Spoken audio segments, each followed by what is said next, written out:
नमस्कार दोस्तों, मेरा नाम सौरभ है। आपका बहुत बहुत स्वागत है बुंदेली क्लासेस में। आपका जो हिंदी का पेपर है मेरे पास आ चुका है। इसको सॉल्व करते हैं पूरा अच्छे तरीके से।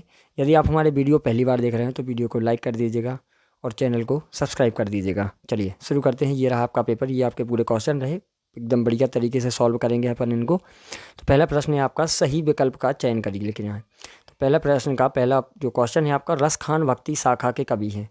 किस शाखा के कवि हैं? तो ऑप्शन है हमारे पास, राम भक्ति शाखा, कृष्ण भक्ति शाखा, प्रेम मार्गी शाखा, ज्ञान मार्गी शाखा। तो इसका सही उत्तर रहेगा बी वाला, कृष्ण भक्ति शाखा।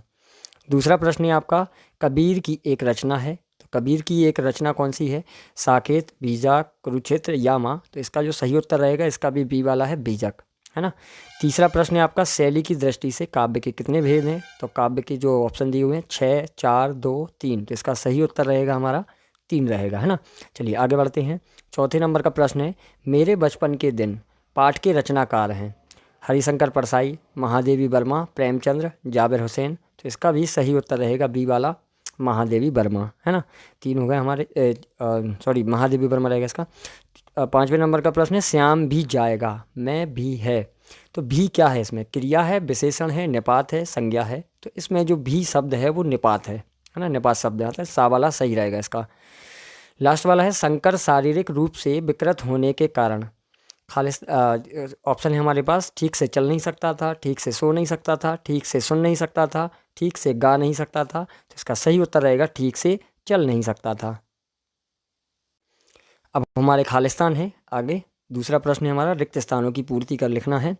ग्राम श्री कविता में गांव पर आकाश खालिस्तान के समान आच्छादित है। तो इसका जो उत्तर रहेगा नीलम आएगा। दूसरा है हमारा, पत्थरों द्वारा पानी पीना पंक्ति में खालिस्तान अलंकार है। तो इसमें मानवीकरण है। तीसरा है हमारा, महाकाव्य में जीवन का खालिस्तान चित्रण होता है। तो उसमें क्या होता है? संपूर्ण क्या होता है? कौन सा चित्रण होता है? संपूर्ण चित्रण होता है। चौथे नंबर का है, लिहाजा की ओर पाठ में मंदिर में हस्तलिखित खालिस्तान पोतियाँ रखी थी, 103 रखी थी। पाँचवें नंबर का है, रचना की दृष्टि से वाक्य के खालिस्तान प्रकार होते हैं। तो 3 प्रकार होते हैं। मेरे नाना पक्के खालिस्तान माने जाते थे, साहब माने जाते थे। चलिए तीसरे प्रश्न की ओर बढ़ते हैं। तीसरे नंबर का जो प्रश्न है अपना वो है, निम्नलिखित कथनों के समक्ष सत्यासत्य हमें लगाना है। पहला है हमारा, ललद कश्मीरी काव्यत्री हैं। तो ये सत्य है। दूसरा है, छंद के अंतिम वर्णों की आवृत्ति तुक कहलाती है। तो ये भी सत्य है। तीसरा वाला है, गया जूरी का मामा था। तो ये वाला असत्य है। चौथे नंबर का है, पक्षियों की मधुर आवाज़ से मनुष्य रोमांचित नहीं होता है। तो ये भी असत्य है। अगला है आपका, शब्द के आगे जुड़ने वाले शब्दांश उपसर्ग कहलाते हैं। तो ये वाला सत्य हो जाएगा। इस जल प्रलय में पाठ के लेखक तैरना जानते थे। तो नहीं जानते थे, असत्य हो जाएगा, है ना। चलिए जोड़ियों की ओर बढ़ते हैं। सही जोड़ियों का मिलान करना लिखना है हमें। तो सबसे पहले है हमारा छायावाद। क्या है? छायावाद है। तो चौथे नंबर का प्रश्न है, इसमें देखिए छायावाद है जो प्रकृति का मानवीकरण। छायावाद से हमें किसको मिलाना है? गा वाले को। रस के अंग जो होते हैं 4 होते हैं, घा वाले से हमें इसको मिला देना है। तीसरा वाला है हमारा उपभोक्ता। कौन सा? उपभोक्ता की संस्कृति है। तो ये रहेगा उपभोक्ता की संस्कृति, खा वाला रहेगा श्यामाचरण दुबे। तीसरा है चित्रफला। कौन सा? चित्रफला है। तो इसका रहेगा 3 फलों का समूह। निरोग, लास्ट वाला है निरोग।